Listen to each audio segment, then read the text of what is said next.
Guys, welcome to my channel. I'm Kristen, and today we're doing some DIYs with the shovels from Dollar Tree. And when I mean shovels, I mean these fun kid plastic shovels. The first thing I did to all of these was take the little screw out of the top. There's only one. Grab a Phillips screwdriver, and then you can pull apart the handle and the top piece. I'm using this metallic silver color in some spray paint, and I will let you guys know this ahead of time. This spray paint did not work the best for this. You probably could just use regular paint and it would work a lot better. So I'm just using this bucket that I had in a thrifted DIY I recently did and some greenery from Dollar Tree. And once my shovel was put back together, I just grabbed my hot glue gun, added this moss. This moss is from Walmart, and I actually really like this. A little bit goes a long way. I'm also using some of these wooden roses and one of these little felt flowers that are all from Dollar Tree. You're going to see I did take one of those felt flowers off. I just didn't think it looked great. And then I just started staggering these wooden roses. I did have to cut this handle down on the shovel so it would look a little bit nicer stuck in this bucket. And I did just use my miter saw. If you don't have one of those, you could probably just use like some sort of hand saw, but this is what it looks like when it is done. I think this shovel poking out of this bucket of greenery is the cutest little thing.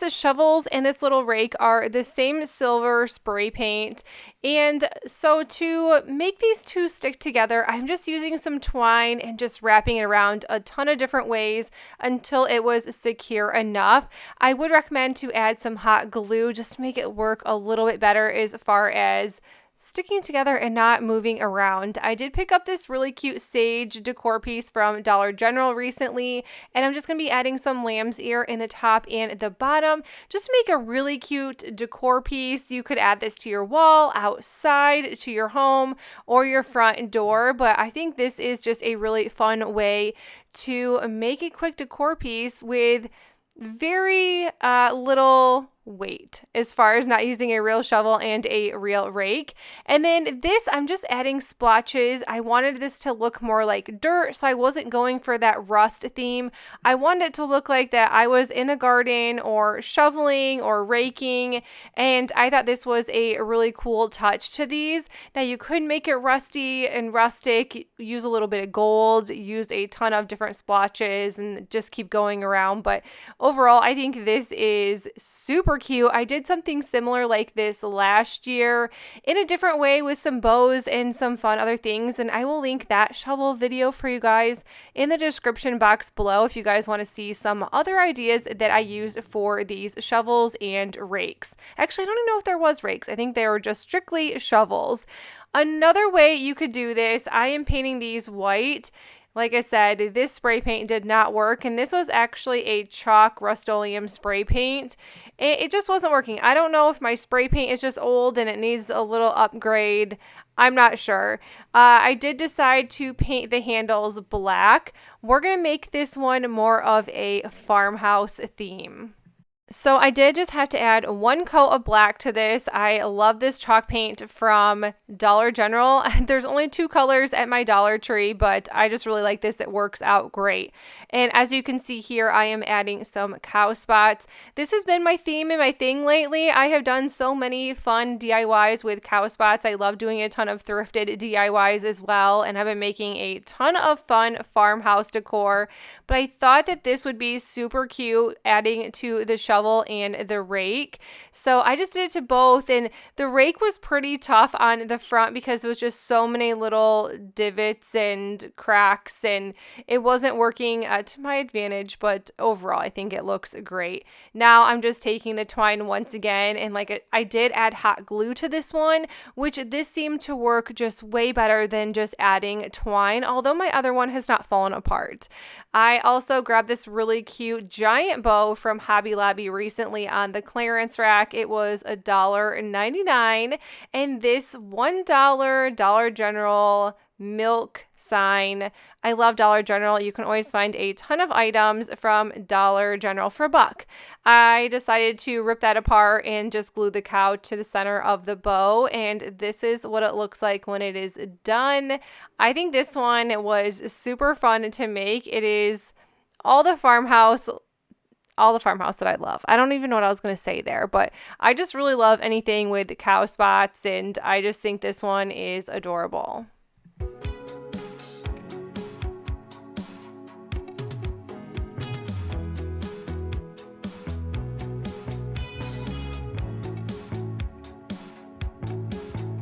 Burnished Amber is one of my favorite spray paints. It is this forged hammer. I just love this stuff. This was left over from last year when I did these shovel videos, and I highly recommend to grab this one because this covers up so well and it just looks so good with these shovels. I'm using a thrifted sign. I probably picked this up for between $1 and $2.50 from the Goodwill outlet, and I'm just sanding it down. I'm using a Bosch sander. It is hands down my favorite sander I've ever used. Now, I started painting this white. Once it was white, I decided that it was not going to work as white, and I wanted to use this Waverly chalk paint in the color Celery. I thought this just kind of looked more outdoor summer color. I mean, although I love white all the time when I paint, but it just needed a little bit of something. It needed some color for this DIY. Once that was done, of course, I have to use Chalk Couture. It is one of my favorites. I love these silkscreen transfers. This is a new one, and I will link it in the description box for you guys if you want to check it out. Chalk Couture just has some really great deals lately, and even when you sign up to be a Perks member, it's $20 a month. They give you $20 back along with 30% off of your whole order and purchases. But anyways, I'll link that in the description box if you guys want to check it out to get a better discount with Chalk Couture than paying full price. But I love this Flower Market one. I've been waiting to use this one forever. I'm using the Velvet Chalk Paste. Once that is peeled off, you're going to see at the bottom of the transfer that I did not use some of it because it wasn't going to fit. But I knew that fresh cut flowers would, so I just put the transfer back on before I washed it, and it is going to be fine. Nothing is going to add on or get on where I don't want, and I'm glad I added that extra touch instead of left it plain. So how I got these shovels on, I did glue them first, and then I just wrapped some twine and taped them and then stapled them down. The tape was just kind of to hold the twine down, and this is what it looks like. I think this is super cute. I normally wouldn't have thought of something like this, but I was like, these kind of look like legs. How cute would this be in a flower garden? I live in Michigan right now, so there is no chance we are having any sort of flowers in the ground right now, but probably in a month. But you guys, that is it for the video. I hope you enjoyed it. If you did, give it a thumbs up. And if you are new to my channel, I would love if you continue sticking around and subscribe. And I will see you all in the next one. Bye!